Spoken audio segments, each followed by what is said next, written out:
I'm really grateful to have a career in filmmaking. It's given me the chance to travel to some really cool places, the chance to get documentary and short films funded, all while paying my bills. But it seems like nobody in this industry talks about failure enough, myself included. When I first started learning to make films, I was less experienced and probably more arrogant. And so I would enter a lot of competitions to try and win equipment or cash prizes. And I pretty much lost all of them. But I was a kid and I was just having fun and learning a lot, so it never really hurt that much.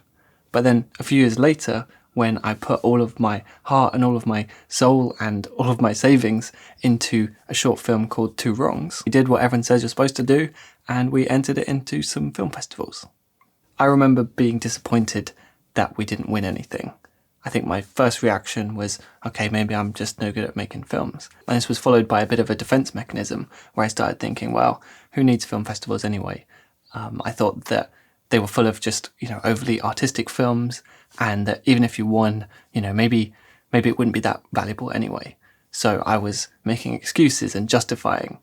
After I'd lost, I then thought, okay, well, I didn't want to win anyway in the first place. And that, I think, made it a little bit easier to handle that rejection. So looking back, I think that says a lot less about the festivals and much more about my insecurities at the time. But even so, I really haven't entered any film festivals since. I've just been focusing on my freelance career instead. But if we skip forward a few years, I finally decided to enter a competition because it was offering a $5,000 grant for a winning proposal for a 5-minute documentary. So I was really excited about this, and so I put a lot of thought into writing my treatment. I was labouring over every sentence to try and make it as appealing as possible. And I submitted my ideas and it was rejected. Now, I'll be honest, this time was only a little bit less painful than the previous times I'd entered festivals, but I'd learned something in the time between. From my freelance work, I'd learned that being proactive really pays off. So I decided to go ahead and make this mini doc, even though we hadn't got the grant. And the cool thing is that proactivity paid off much sooner than I was expecting, because when we were about halfway through making the doc, I heard about another competition, and this one had an even bigger cash prize. So we finished the film and I submitted it, and I was kind of feeling cautiously hopeful now that we'd been given this second chance out of nowhere. But we didn't win that one either. We didn't win the main prize or the second prize. Luckily, there were 50 much smaller prizes, which we were eligible to win, and we didn't win any of those either.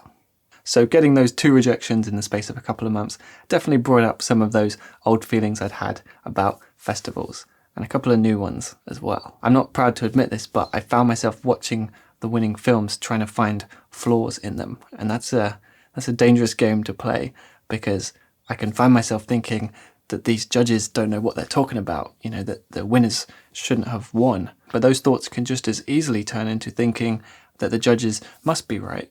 And so not only are those films better than mine, but I also don't really know what a good film is.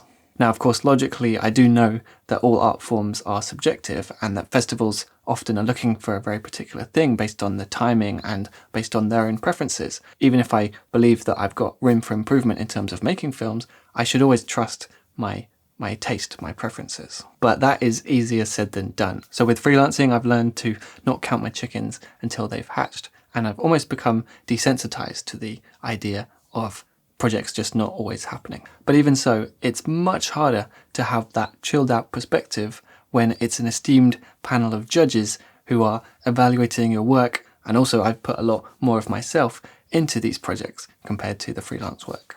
And so when another opportunity came about, a Netflix documentary fund, I tried so hard not to get too excited about it. I knew there would be a lot of applicants since it was a good amount of money and they were offering mentorship as well as just the fact that it's, Netflix.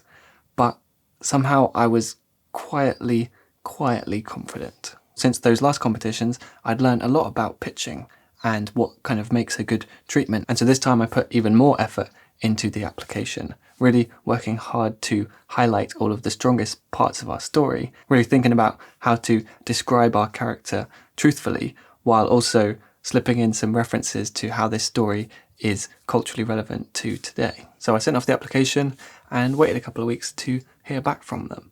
And this is the email I got back. Thank you so much for taking the time to apply.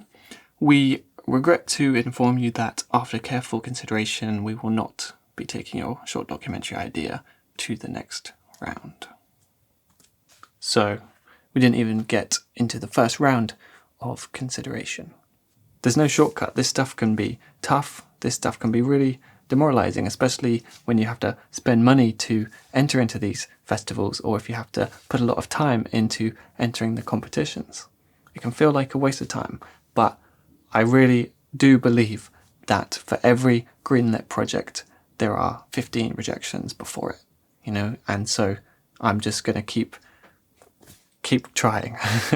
So in terms of festivals and competitions, my track record is really not great, but it would be so easy to just hide that completely. You know, people always talk about the festivals and competitions they win, but of course we don't hear very often about the rejections. I want to get back into festivals after however many years it's been, and I really want to just kind of see it as a positive thing, like let's get these rejections under my belt, let's wear them with pride almost. And so the reason I'm making a video like this is because my goal here on YouTube has always been to just share what I'm learning right now.